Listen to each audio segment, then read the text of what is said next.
a family comedy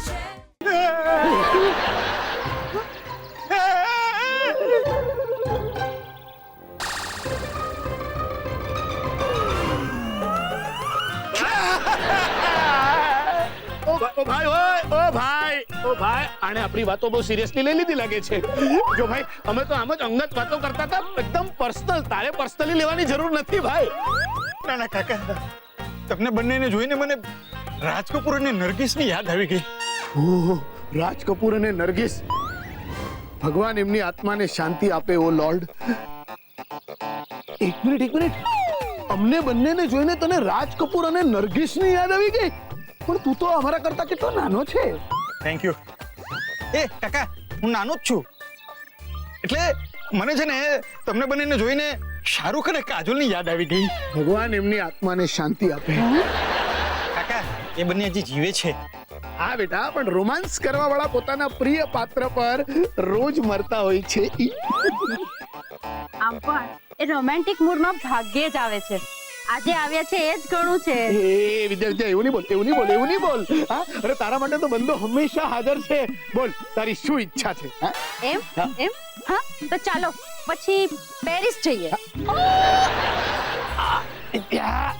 વિદ્યા, કસમથી તું છે ને, તું આમ હૈયાની વાતમાં છે ને પૈસાને વચ્ચે નહીં લાવ, સમજી ને? અને આપણી વાત છે ને મનની ચાલી રહી છે, મનીની નહીં. કાકા, કરી નાખીને ગડબડ તમે. રોમાન્સની વાતમાં ક્યારેય પૈસા અને વ્યાકરણ વચ્ચે નહીં લાવવાના. એમ? પણ વ્યાકરણને છે ને રોમાન્સની વચ્ચે ન લાવીએ ને તો એમાં પૈસા નથી લાગતા. જ્યારે પૈસા માટે તો છે ને પૈસા જ જોઈએ, સમજો? ગાલિબના શેર સાંભળીને મને કોઈ પેરિસની ટિકિટ નથી આપવાનું. હું આપીશ. હું આપીશ? એટલે તું આમ શેરો શાયરીનો આમ શોખીન છે એમ? ના, હું પૈસા આપીશ, પણ શેર સાંભળીને નહીં. તમને તમારો શેર આપીશ. મારો શેર એટલે? તમે મારા બિઝનેસ પ્લાનમાં જે 1000 રૂપિયા રોકશો, એને નફામાંથી જે તમારો શેર આવશે એ. તારો બિઝનેસ પ્લાન? પણ એ તો મેં હજી સુધી સાંભળ્યો જ નથી બેટા. ધ્યાન ક્યાં હતું તમારું? મેં હજી પ્લાન સંભળાવ્યો જ નથી. તો એ પ્લાન છે શું વળી? કાકા, હું છે ને લોટરીની 100 ટિકિટ ખરીદીશ, અને એ 100 ટિકિટ ખરીદવાના રૂપિયા થશે 1000, જે તમે મને આપશો. અને એ પછી લોટરી લાગશે એટલે હું તમને 10 લાખ રૂપિયા તમારા હાથમાં મૂકી દઈશ, જેનાથી તમે તમારા પેરિસના સપના પૂરા કરી શકશો. એ બરાબર છે, પણ જો લાવે ને પાછું પણ વિચારવા તો દે વિદ્યા. દીવા, મેં કહ્યું ને કે રોમાન્સમાં વ્યાકરણ, પૈસા પણ અને વિચારો પણ ન આવવા જોઈએ. હા, પણ કંઈક તો વિચારવું જ પડશે ને વિદ્યા. કાકા, હું બેઠો છું ને વીર વિચારવા વાળો. તમે વિચારો નહીં, વિચાર મેં કરી લીધો છે. તમે ખાલી અમલ કરો. લાવો પૈસા. ભલે 1000 રૂપિયા હાલે. હા, મારા 1000 રૂપિયા.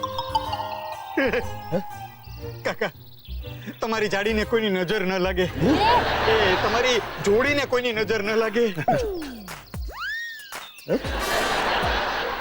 અત્યારે ફૂટતા નથી, ઓવારના ઉધાર રહ્યા. તો પછી રૂપિયા પણ ઉધાર રહ્યા. ફૂટી ગયા, અંદર ને અંદર જ ફૂટી ગયા. હવે હું ફૂટી જાઉં પેલા હું જવું અહીંથી. ના, કઈ નહીં, તમે તમારું ચાલુ રાખો.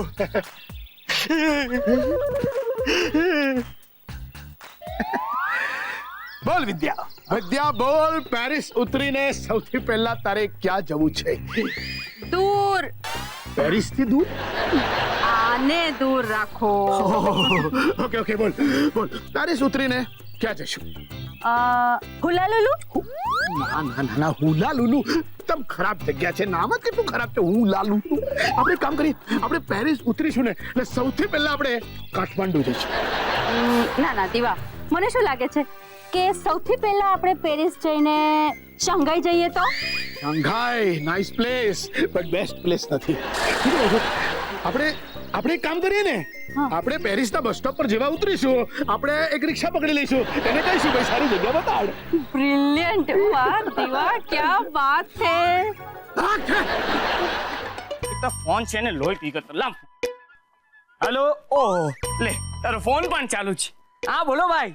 અરે ખબર છે, લોટરીનું ઇનામ લાગ્યું છે. હવે મને કહેશો કેટલા રૂપિયાનું ઇનામ લાગ્યું છે? 10 લાખ 10 લાખ રૂપિયા? એ અમિત, તને લોટરીનું ઇનામ લાગ્યું છે 10 લાખ રૂપિયા? અરે ખરેખર વિશ્વાસ નથી આવતો. અરે ભાઈ, તમે આ ભાઈને કહો ને જરા જલ્દી. હા કોને ફરીથી સાંભળ્યું? હાલો, કટ કરી નાખ. સાંભળ્યું અમિત? તે સાંભળ્યું? અમિત બોલતો કેમ નથી? કઈ ગડબડ થઈ ગઈ લાગે છે. 1 મિનિટ. આના ધબકારા તો બંધ છે. ખરેખર આના ધબકારા બંધ છે. એનો મતલબ કે અમિત, હે ભગવાન, આના ધબકારા બંધ થઈ ગયા છે. ડાબી પાર્ટ તું શું કરે છે? અમિતને તું જમણી બાજુ તપાસ, ડાબી બાજુ તપાસ. આજ ધબકારા ચાલુ છે, મારા પણ ચાલુ છે. પણ અમિતને શું થયું? એમ બોલતો કેમ નથી? અમિત, ઓહો, કઈ ગડબડ થઈ લાગે છે.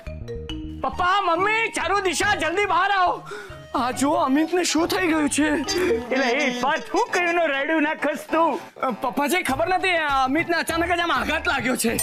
આઘાત ક્યાં લાગ્યો છે? પાર્થ બેટા, કેમ બૂમાબૂમ કરે છે? શું થયું છે? શું? અરે શું થયું? હા, આ અમિત આમ કેમ બેઠો છે? જીજુ, તમે લાલ કીડીને માર્યું? એ શું માર્યું એટલે શું? મેં કાઈ નથી કર્યું. આમ અચાનક જ એને આમ આઘાત લાગ્યો છે. પાર્થ, તું એને વળ્યો? અરે મેં કહ્યું ને, મેં કાઈ નથી કર્યું. કપ આપો, હું મૂકતી જાઉં. આઈસ્ક્રીમ ખાઈ લીધો છે તો લાવો. લે એટલે બાકી એક વાત કહું, આઈસ્ક્રીમ માં મજા પડી ગઈ. ના, પણ આઈસ્ક્રીમ છે ને બહારનો છે. બાઉલ તો આપણા હતા ને. હાલ. આને કઈ ખવડાવવાનું નથી? એક તો જમવા ટાઈમે આ કઈ જમ્યો નથી. લો આઈસ્ક્રીમ ખવડાવો કોઈ આને. મારે જ ખવડાવવું પડશે. પકડા બાઉલ. દોડતો નહીં. સાફ કરવા વાળું કોઈ નથી.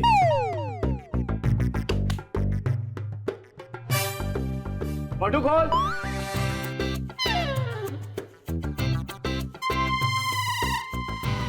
ના પડી ગઈ. ઢોળવાનું તો ઢોળે છે.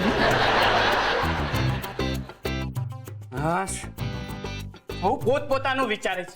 કોઈને એમ નથી થતું કે પાર્થને મદદ કરીએ. મારું તો મન જ ઉઠી ગયું છે સંબંધો પરથી. ઓહો, બરાબર છે. અહીંયા છે ને વિદ્યા, ખબર જ નથી પડતી કોણ આપણું છે ને કોણ પારકું. એમ આમ કહીને છે ને તમે અમારી વાતમાં આમ સોર નહીં પુરાવો. અમારી વાત એટલે? હા, એટલે અમારી વાત.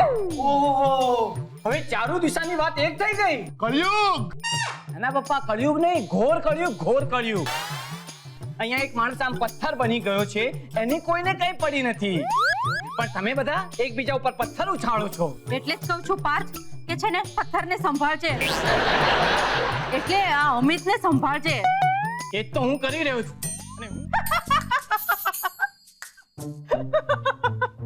ઓ હલો, ઉલ્લુ બની ગયા કયું? એમાં તું પણ આવી? હા, તું એકલી ઉલ્લુ નથી બની કાઈ. વાત તો બરાબર છે દિશા, આપણે કંઈક તો કરવું જ પડશે. જો અમિત હોશમાં નથી, બરાબર? પણ લોટરીની ટિકિટ તો સલામત છે ને? સલામત પાર્થ પાસે છે, જે આપણે કોઈ પણ હિસાબે પાછી લેવી જ પડશે. પણ કેવી રીતે? કોઈ પણ રીતે આપણે આ કામ કરવું જ પડશે. જો આપણે અમિતભાઈને હોશમાં લાવી શકીએ તો અમિતભાઈ જાતે જ આપણો એ લોટરી પરનો હક જાહેર કરી દે. હા, પણ અમિતને હોશમાં લાવવું કઈ રીતે? મારી મમ્મીના હાથની બનેલી કોઈ વાનગી એમને સુંઘાડીએ તો? ના હા, તારી મમ્મીની રસોઈની મજાક ઉડાવી ને એ વાત જુદી છે, પણ અહીંયા એ નુસ્ખો કામ નહીં લાગે. હા, એમના કાનોમાં આમ જોરથી બૂમો પાડીએ તો? ઓહ, એના કાનના પડદા ફાટી ગયા તો? ઓહો, તને ખબર છે ફિલ્મોમાં બતાવે છે કે કોઈ માણસને આ માથા પર જોરથી દંડાથી મારો ને તો માણસને હોશ આવી જાય. મેડમ, એ લોકો છે ને ફિલ્મોમાં એક્ટિંગ કરતા હોય છે. આપણે અમિતને માથામાં જોરથી દંડો મારીએ અને એને ઈજા થઈ ને વધારે બેહોશ થઈ ગયો તો? ક્યારની બેઠી બેઠી મારા આઈડિયાઝને નકામા જ કહી રહી છે. તું પણ તો કંઈક વિચાર. ઓકે, હું શું કહું છું, કે આપણે જોર જોરથી ગુજરાતી કવિતાઓ એને વાંચીને સંભળાવીએ તો? દિશા પ્લીઝ આમ ડરાવ નહીં. જોયું કેવી તરત ડરી ગઈ ને? એ જ રીતે અમિત ડરીને આપણને કવિતાઓ વાંચવાથી રોકવા માટે હોશમાં આવી ગયા તો